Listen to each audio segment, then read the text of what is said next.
Hey everyone, and welcome back to IDEANTHRO Movement. On today's episode, a movement perspective on walking technique.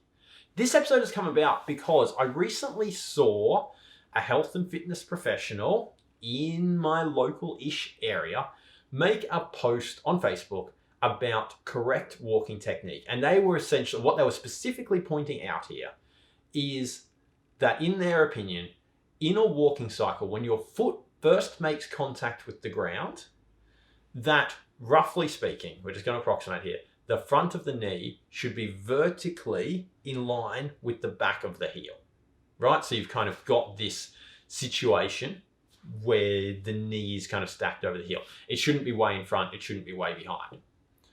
Now, it may well be the case that there is some evidence to suggest that that is a low impact way to walk. But from a movement perspective, it doesn't make sense. And let me explain why. If you're walking down the street where most of us are walking today, right, you have a pretty linear, barren environment. And you are probably walking in a dead straight line, which means that every stride that you take is the same. It's one foot after another onto a flat surface in a straight line.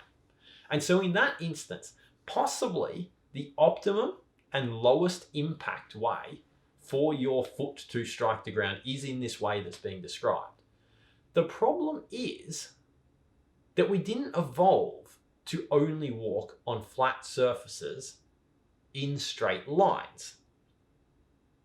If you actually try and go for a walk out in the bush, the first thing you'll realize is that the ground's not flat and that you don't walk in straight lines, because otherwise you just run into objects. You just walk into trees, for example.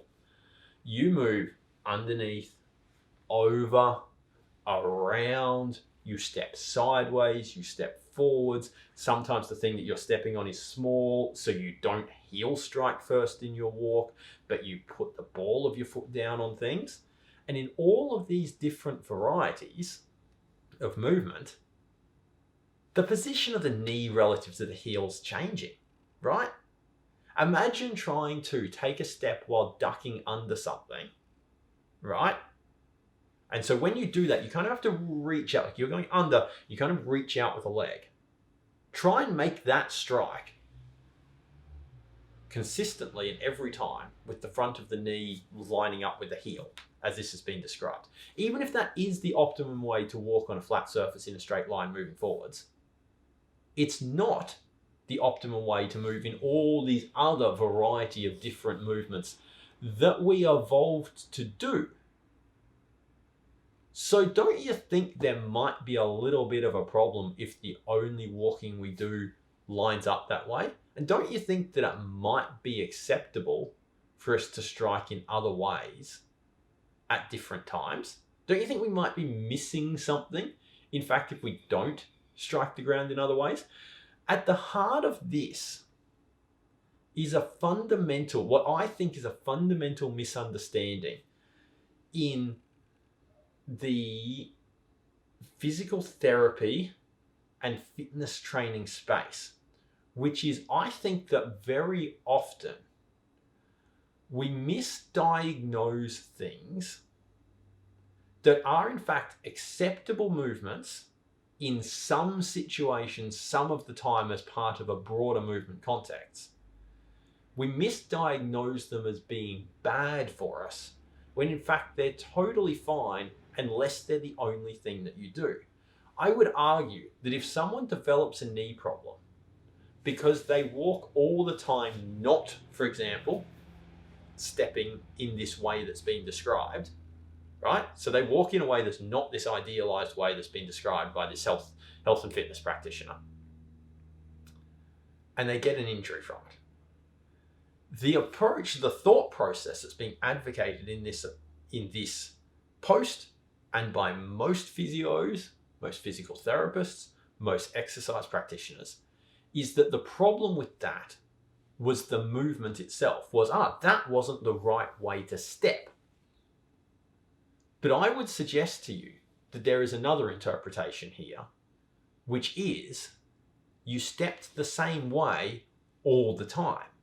The problem is actually the consistently doing the same thing, not the thing itself. And this comes back to something we talked about in a very early episode of IDEANTHRO Movement, which is, it's not good and bad movement. There's not this dichotomy, which is either there's the right way to move and everything else is wrong. In fact, as it turns out, there are some movements that are dangerous to the body, right? Trying to twist your knee around 180 degrees in a circle, not a great idea for a knee, right? That's bad movement. But then for any given task, we have the optimized situation and then a whole range of other acceptable movement. I would make the argument here that that variety, and of course that applies, sorry, going back one moment here, that spectrum that I described, good, acceptable, bad, is case specific, is movement task specific. And then there's another spectrum for this other task over here. So for every different way that you need to step when walking through the bush, there's a good, acceptable, bad spectrum. And for this other step, there's another good, acceptable, bad spectrum. And there's another one that's a good, acceptable, bad spectrum.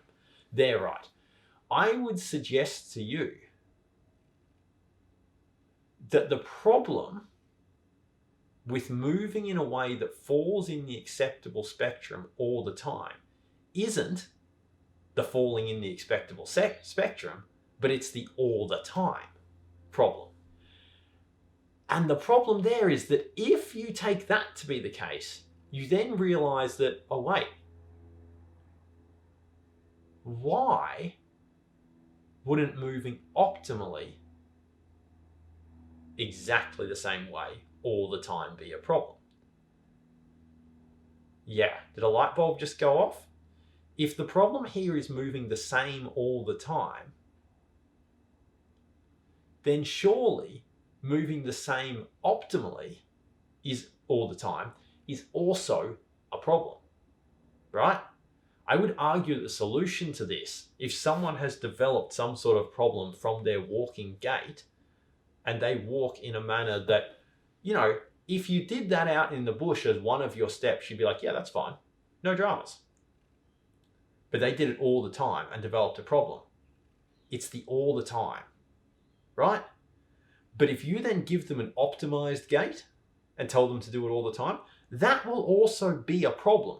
It might take longer for the problem to arrive. I'm not debating the fact that we are actually stepping in the right direction. Pun alert.